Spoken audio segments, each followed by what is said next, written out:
প্রিয় দেশবাসী, আসসালামু আলাইকুম।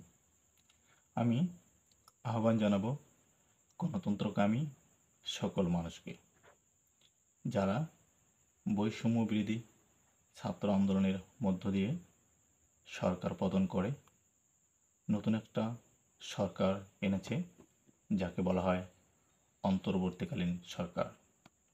এই অন্তর্বর্তীকালীন সরকারের প্রধান উপদেষ্টা ডক্টর মোহাম্মদ ইউনূস স্যার রয়েছেন। আমি এই অন্তর্বর্তীকালীন সরকারের সকল ব্যক্তিকে আহ্বান জানাতে চাই, আপনারা দেশকে এমন একটি গণতান্ত্রিক ব্যবস্থা তৈরি করে যাবেন যাতে ভবিষ্যতে গণতন্ত্রের যেন প্রভাব না পড়ে, কোনো স্বৈরা শাসক যেন ভবিষ্যতে বা অনাগত দিনে আর যেন ডানা বা পাখা গজাতে না পারে।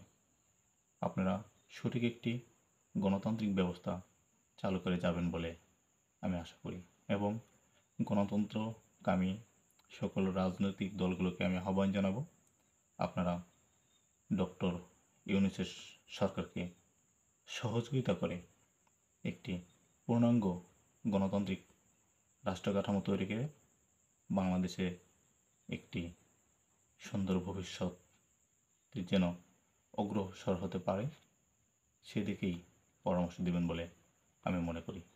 এই বলে আমি আমার সংক্ষিপ্ত আলোচনা শেষ করছি।